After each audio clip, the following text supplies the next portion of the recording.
Welcome, everybody. Today we're going to be reading some of Hegel's Phenomenology of Spirit, in particular the self-consciousness section. So this is the pink card, dual. You can see the German and the English, the dual translation here. So let's go. Self-consciousness, the truth of self-certainty. In the preceding kinds of certainty, the truth for consciousness is something other than consciousness itself.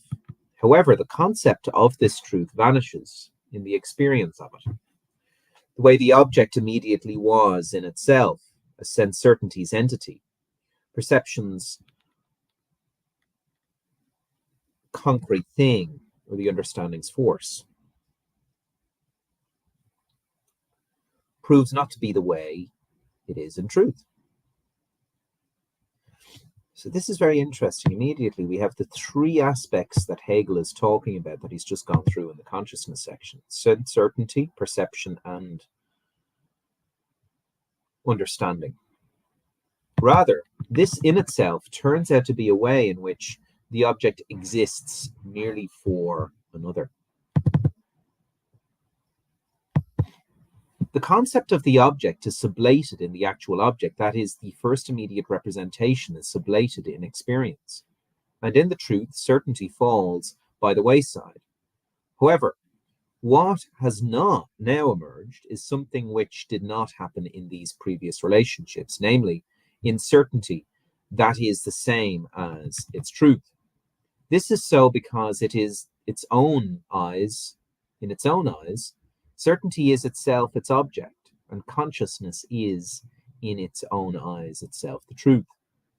To be sure, there is also therein an otherness, but consciousness makes a distinction which, for it, is at the same time no distinction at all. So what is interesting is how many times otherness has been mentioned so far. So let me read that again. Rather, this in itself turns out to be a way in which the object exists merely for another. The concept of the object is sublated, taken up, aufgehoben. Does he say aufgehoben or aufgehoben here?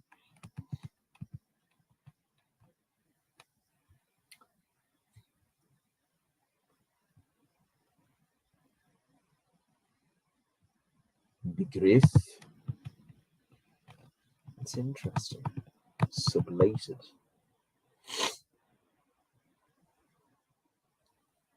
Der Begriff, the concept.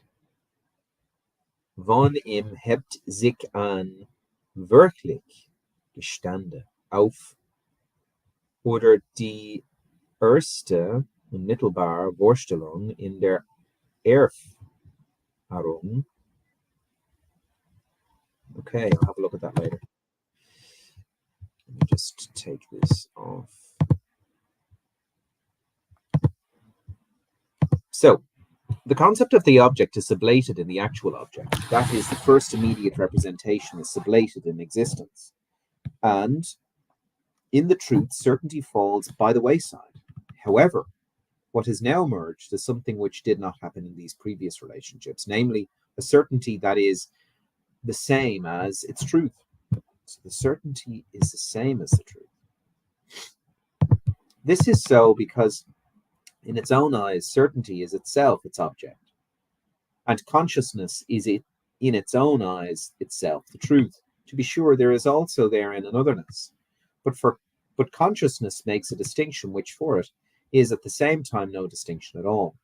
If we call the movement of knowledge concept, but call the object knowledge as unity at rest, or the I, then we see that the object corresponds to the concept, not only for us, but for knowledge itself. Or to put it another way, if one calls concept what the object is in itself, but calls the object what it is as an object, that is, what it is for another, it is clear that being in itself and being for another are here the same. For the in itself is consciousness. However, consciousness is likewise that for which an other exists. And it is for consciousness that the objects in itself and the objects being for another are the same. The I is the content of the relation, and the relating itself. It is in confronting another that the I is itself. At the same time, it reaches out over and beyond this other, which for the I is likewise merely itself.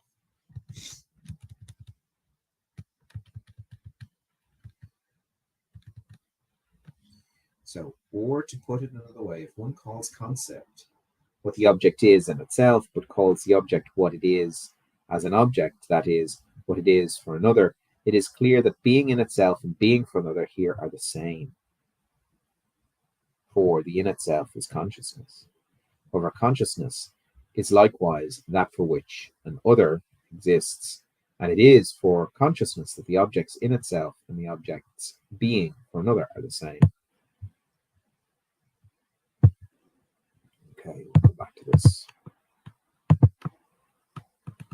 Thus, with self-consciousness, we have now entered into the native realm of truth. It must be seen how the shape of self-consciousness must first makes its appearance. If we consider this new shape of knowledge, that is, knowledge of itself in relation to what has come before, that is, knowledge of another, then the latter knowledge has, to be sure, vanished. However, at the same time, its moments have likewise been preserved, and the loss consists in this. These moments are on hand as they are in themselves. The being of what was meant along with the individuality and the universality opposed to that individuality in perception, as well as the empty inner of the understanding, no longer exist as the essence. Rather, they exist merely as moments of self-consciousness.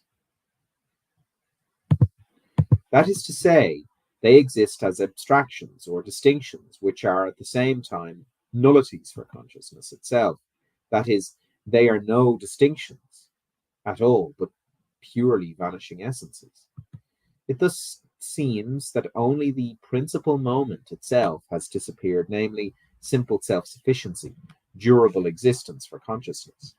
However, self-consciousness is in fact the reflection out of the being of the sensuous and perceived world, and is essentially the return from out of otherness. Self-consciousness, it is movement. As self-consciousness, it is movement. But since self-consciousness merely distinguishes itself from itself as itself, that distinction as an otherness is in its eyes immediately sublated.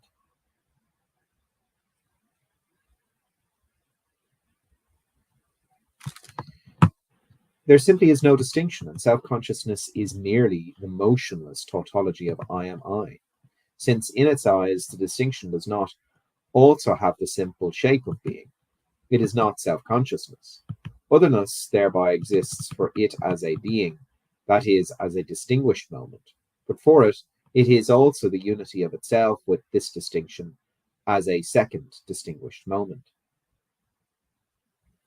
With that first moment, self-consciousness exists as consciousness, and the whole breadth of the sensuous world is preserved for it, but at the same time only as related to the second moment.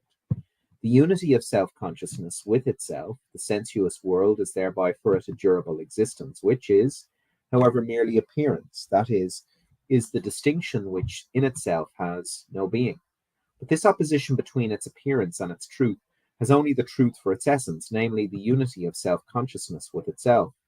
This unity must become essential to self-consciousness, which is to say, self-consciousness is desire itself.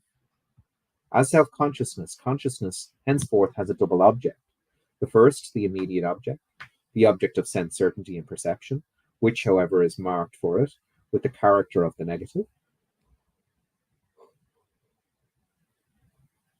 The second, namely itself, which is the true essence, and which, at the outset, is on hand merely in opposition to the first, self-consciousness, exhibits itself therein as the movement within which this opposition is sublated, and within which, in its own eyes, the self-sameness of itself with itself comes to be.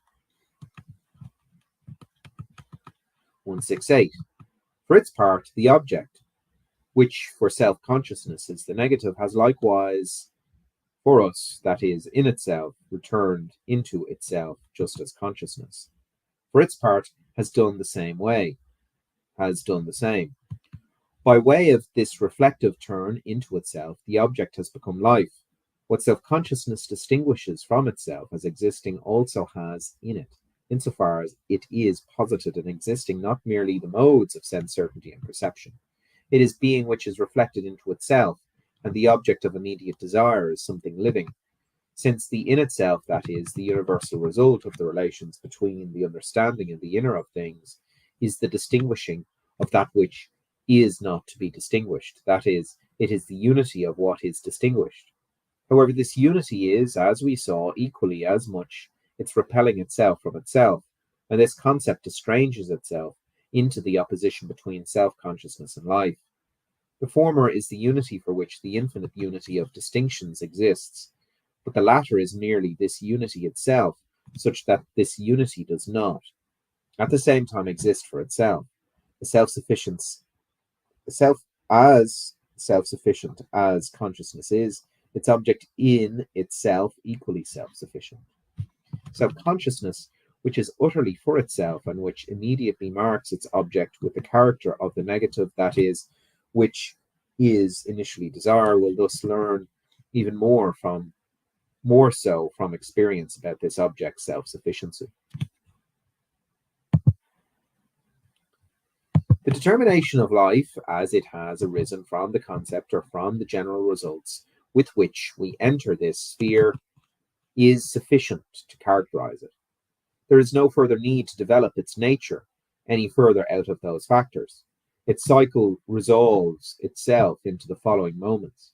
The essence is infinity as the sublation of all distinctions. The pure moment rotating on its own axis, its own being at rest is absolutely restless infinity. It is to be characterized as self-sufficiency into which the distinctions of the movement has been dissolved. Moreover, it is to be characterized as the simple essence of time, which in this self-sameness is an unalloyed shape of space. However, in this simple universal medium, the distinctions exist equally as much as distinctions, for this universal fluidity has its negative nature, merely because it is their sublation. However, it cannot sublate them if they have no durable existence. This, their fluidity, as self-sufficiency and self-sameness, is their durable existence. That is, it is their substance in which they are thus distinguished members of and parts where each is existing for itself. The meaning of being is no longer that of the abstraction of being, nor it that of their pure essentiality. The abstraction of universality, rather, their being, is that simple fluid substance of the pure movement within itself. However, the distinction among these members with respect to each other consists as distinction in no other determinateness at all other than that of the determinateness of the moments of infinity, that is, of the pure movement itself. The self-sufficient members exist for themselves. However, this being for itself is likewise, and even more so, immediately their reflection into unity, just as this unity is estrangement into self-sufficient shapes. The unity is estranged because it is absolutely negative unity, that is, infinite unity. And because the unity is durable existence, the distinction also has self-sufficiency only in the unity. This self-sufficiency of the shape appears as something determinate, as for another, for it is something estranged. The sublation of the estrangement likewise happens by way of another. However, this sublation is just as much in the shape itself, for it is that very fluidity which is the substance of the self-sufficient shapes. This substance is, however, infinite, and for that reason, the shape, in its durable existence, is itself the estrangement, that is, the sublation of its being for itself. So how many do we go on until we meet a different section? Okay, so we're up at around 72, and we go to 78.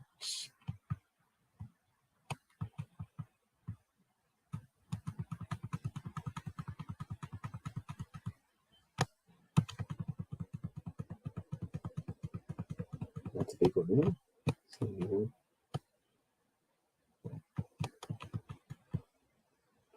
so that's 71.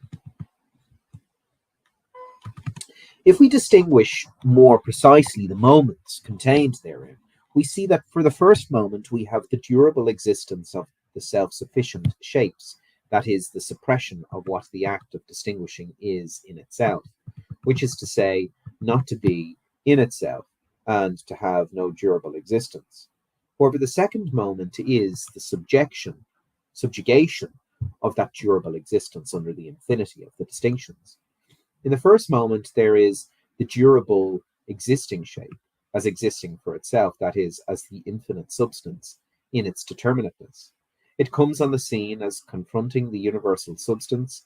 It denies this fluidity and continuity with that substance and affirms itself as not having been dissolved within this universal, but rather as preserving itself to an even greater degree by virtue both of its separation from its inorganic nature and by its consuming this inorganic nature. With the universal fluid medium, life, in its motionless elaboration of itself into various shapes, becomes the movement of those shapes. That is, life becomes life as a process. The simple universal fluid is the in itself, and the distinction among the shapes as is the other. However, by virtue of this distinction, this fluidity itself becomes the other, since it now exists for the distinction which exists in and for itself, and which is thus the infinite movement by which that peaceful medium is consumed. As such, it is life as living things. However, this topsy-turvy inversion is for that reason once again invertedness in itself. What is consumed is the essence, and as a result, individuality in preserving itself at the expense of the universal and giving itself the feeling of its unity with itself, straightway sublates its opposition to the other by virtue of which it exists for itself. The unity with itself that it gives itself is just the fluidity of the distinctions. That is, it is the universal dissolution. However, the sublating of individual durable existence is, conversely, equally its own engendering. Since there the essence of the individual shape, namely universal life and what exists for itself, are in themselves the simple substance, then since it posits the other as being within itself, in it in that way sublates its simplicity, that is, its essence. It estranges that simplicity. This estrangement of the undifferentiated fluidity is the very positing of individuality. The simple substance of life is thus the estrangement of itself into shapes, and is at the same time the dissolution of these durable existing distinctions. The dissolution of this estrangement is to the same extent itself an estrangement, that is, a division of itself into groupings. As a result, both aspects of the entire movement, which had been distinguished, collapse into one another. Namely, it is both the shapes motionlessly elaborated in the universal medium of self-sufficiency and the process of life which collapse into one another. The latter, the process of life, is just as much a taking shape as it is the sublating of the shape, and the former, the taking shape, is just as much a sublating as it is a division into groupings. The fluid element is itself merely the abstraction of essence, that is, it is only factually as a shape. That is, it divides itself into groupings, is once again an act of estranging the expressed group, that is, it is their dissolution. The whole cycle constitutes life. It is neither what is first expressed, namely the immediate continuity and unmixed character of its essence, nor is it the durably existing shape of what exists for itself discretely, nor is it the pure process of all of this, nor again is the simple gathering together of these moments. Rather, it is the whole developing itself, then dissolving its development, and in this movement being the simple whole sustaining itself. The point of departure was the first immediate unity, by way of the moments of its settling down into shapes, and by way of the process, there was a return to the unity of both these moments. Thereby, there was once again a return to the first simple substance, and this reflected unity is thus a unity which is different from the first one. As opposed to that immediate unity, which was expressed as a being, this second is the universal unity which contains all those moments as sublated within itself. It is the simple genius, which in the movement of life itself does not exist for itself as this simple. Rather, in this result, life points towards something other than itself, namely towards consciousness for which life exists as this unity, that is, as genus. But this other life for which the genus as such exists, and for which is the genus for itself, namely self-consciousness, initially exists in its own eyes merely as this simple essence, and in its own eyes is an object as the pure I. In its experience, which is now up for examination, this abstract object will, in its own eyes, become enriched and will contain the development that we have seen in life. The simple I is this genus, that is, the simple universal for which the distinctions are no distinctions at all. This is so merely because it is the negative essence of the shape self-sufficient moments. Self-consciousness is therefore only certain of itself by way of the act of sublating this other, which, in its eyes, exhibits itself as a self-sufficient life. Self-consciousness is desire, certain of all of this nullity as its truth. It destroys the self-sufficient object, and it thereby gives itself the certainty of itself as true certainty, as the sort of certainty which, in its eyes, has come to be an objective matter. 175. However, in this satisfaction, it learns from experience about the self-sufficiency of its object. Desire and the certainty of itself achieved in its satisfaction are conditioned by the object, for the certainty exists by way of the act of sublating of this other. For this act of sublating, even to be there, must be this other. Self-consciousness is thus unable, by way of its negative relation to the object, to sublate it, and for that reason it once again, to an even greater degree, re-engenders the object as well as the desire. There is in fact another than self-consciousness, the essence of desire, and it is through this experience that, in its own eyes, this truth has itself come to be.